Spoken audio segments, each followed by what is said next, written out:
السلام عليكم.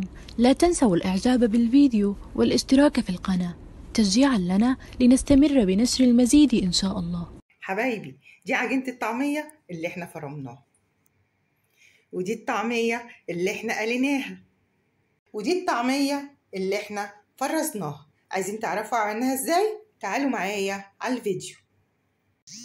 السلام عليكم ورحمة الله. ازيكم حبايبي؟ عاملين ايه؟ يا رب تكونوا بخير وبصحة وعافية. النهاردة هنعمل مع بعض احلى عجينة طعمية، هنعملها بطريقة سهلة وبسيطة ومش هتاخد مننا وقت خالص، وهتبقى توفير التوفير.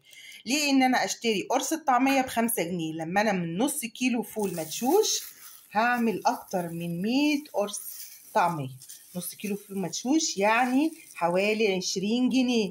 من 20 جنيه هعمل اكتر من 100 قرص طعمية. عجيننا عبارة عن ايه؟ عبارة عن نص كيلو فول مدشوش زي ما انتوا شايفين كده، غاسلينه ومنقيينه ونقعينه لمدة 4 ساعات، مدة ما تقلش عن 4 ساعات، ومصفينه كويس من المية. الخضرة بتاعتنا عبارة عن حزمتين كزبرة، حزمة بقدونس، حزمتين كرات. هنحط الشبت لأن الشبت بيغمق الطعمية. لو مش متوفر الكرات ممكن نستبدله بالبصل الأخضر. تمام حبايبي؟ بصلاية كبيرة متقطعة كده قطع صغيرة، راس توم كبيرة. هنحط بقى كل المقادير دي مع بعض، بس أنا عايزة أوريكم شكل الكرات. ده بيبقى شكل الكرات. لو مش متوفر الكرات زي ما قلت لكم هتستخدموا البصل الاخضر. لو ما فيش بقى بصل اخضر ولا كرات يبقى هتزودوا، هيبقى 2 كزبره و2 بقدونس على النص كيلو فول مدشوش. تمام حبايبي؟ بقى ما فيش مشاكل، وما فيش حد بقى يقول لا ده ما فيش عندي كرات، ده ما فيش بصل اخضر، مش عايزين تلاكيك يعني. تمام حبايبي؟ هنبتدي بقى نحط كل المكونات دي مع بعض علشان نفرمها في الكبه بتاعتنا. ننزل حبايبي بالخضره بتاعتنا كده على الفول، وهننزل بالبصل. كل المكونات كلها نحطها على بعض، وهننزل بالثوم.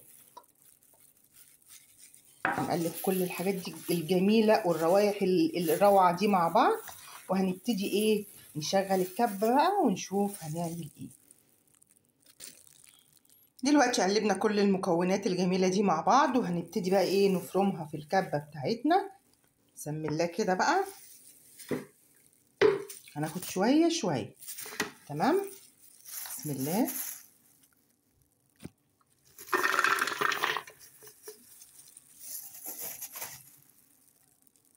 الريحة بقى روعة روعة روعة. طعمية غير اللي احنا بنشتريها من المطعم خالص، حاجة تانية خالص.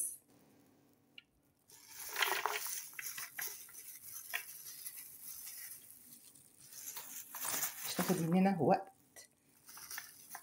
بس كده. في تكة بقى هنعملها علشان الطعمية بتاعتنا تطحن حلو قوي في الكبة وما تكونش تقيلة على الكبة. هنعمل هننزل بكوباية مية. المج ده بتاع الشاي العادي بتاعنا خالص، هننزل بكوباية مية كده في الكبة بس. وهنبتدي بقى نفرمها مع بعض.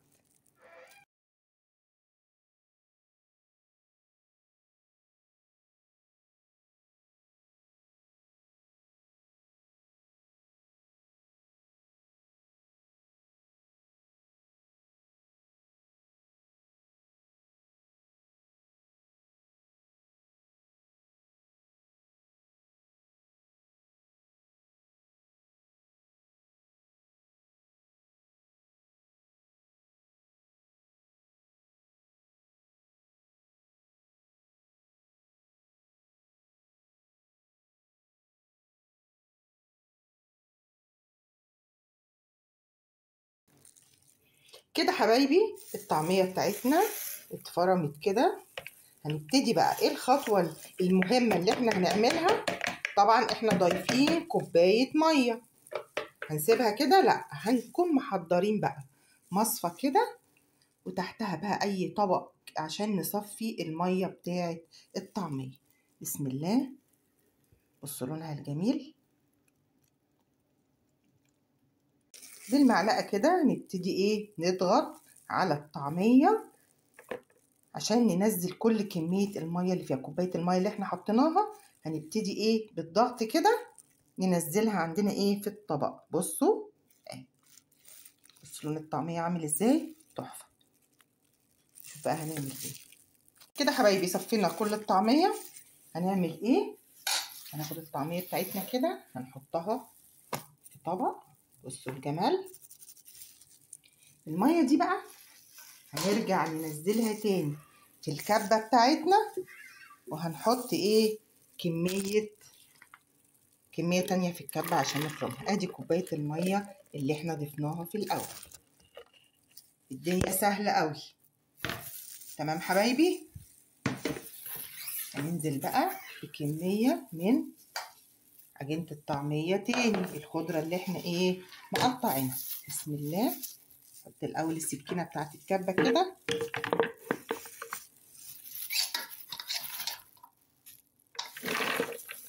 وهنفضل بقى نكرر الحكاية دي لحد ما نخلص كل كمية الطعمية اللي عندنا. سهلة قوي قوي قوي. ولا تروحي بقى تقفي بقى ايه في المطعم عشان تجيبي طعمية ومش عارفة هي مفرومة ازاي، ولا الحاجة مغسولة كويس ولا لأ، ولا احنا بنعمل حاجتنا في بيتنا. احنا كلنا ستات بيوت شاطرة.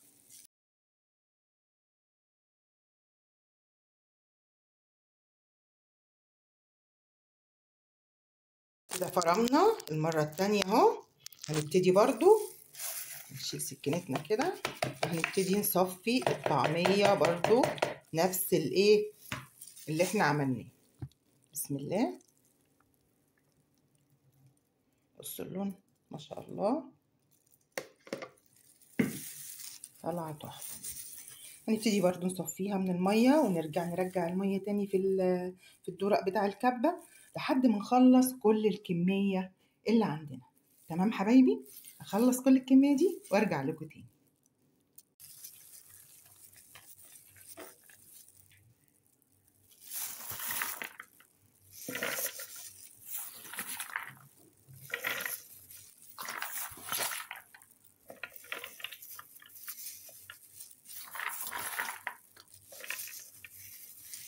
حبايبي خلصنا عجينة الطعمية بتاعتنا. بصوا بقى الجمال. شوفوا الخضار بتاعها عامل ازاي. الريحة بقى ايه، روعة روعة روعة. طيب المية بقى اللي احنا ضفناها، كوباية المية اللي احنا ضفناها في الاول خالص راحت فين؟ اهي. طب دي هنعمل فيها ايه؟ شكلها كتر لانها لما اتضربت في الكبة طبعا بقت عاملة زي الرغاوي فهايشة. لكن هي دي كوباية المية اللي احنا ضفناها في الاول. هنستخدمها تاني؟ لا خلاص، متشكرين على المهمة اللي انت قمتي بيها، وعملنا احلى عجينة طعمية. طب ايه التوابل بتاعتنا بقى اللي احنا هنحطها على العجينة بتاعت الطعمية؟ خليكم معايا. التوابل بتاعتنا بقى اللي هنحطها على عجينة الطعمية عبارة عن، هنحط بقى ايه معلقة ملح كده، بس ما نكترش الملح لان حلاوة الطعمية ان هي تكون دلعة شوية، بتبقى طعمها ايه باين قوي، بتبقى ايه تحفة. هننزل كزبرة ناشفة. كتري الكزبرة شوية، الكزبرة بتخليها حكاية. نحط معلقتين كبار كده كزبرة. الكمون مش هنكتر منه، هنحط معلقة كمون بس. دي التوابل بتاعتنا. عايزة تحطي شوية شطة براحتك خالص، مش عايزة انتي حرة، دي حاجة ايه زي ما انتي ما تحبي. هنقلب بقى ايه كل الحاجات الجميلة دي مع بعض. عايزة اقول لكم الريحة روعة، حاجة كده ايه مش ممكن، خطيرة خطيرة خطيرة.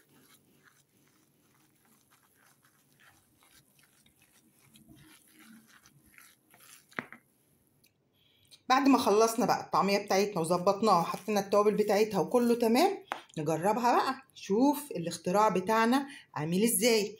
هنحضر بقى معلقتين سمسم على معلقة كزبرة ناشفة،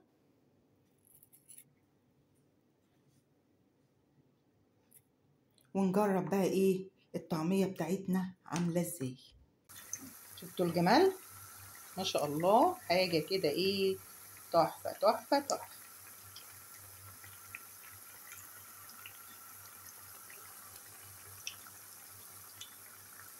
وبقت منفوخة ازاي، نفشت بقت جميلة من غير بقى لا كربونات ولا الكلام ده.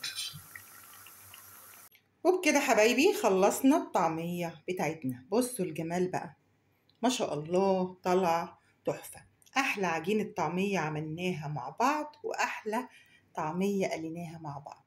من نص كيلو فول مدشوش عملنا قلينا وفرزنا. بصوا الكمية ما شاء الله، يعني توفير التوفير. وداعا للمطاعم، مش هنشتري بعد كده طعمية من المطعم.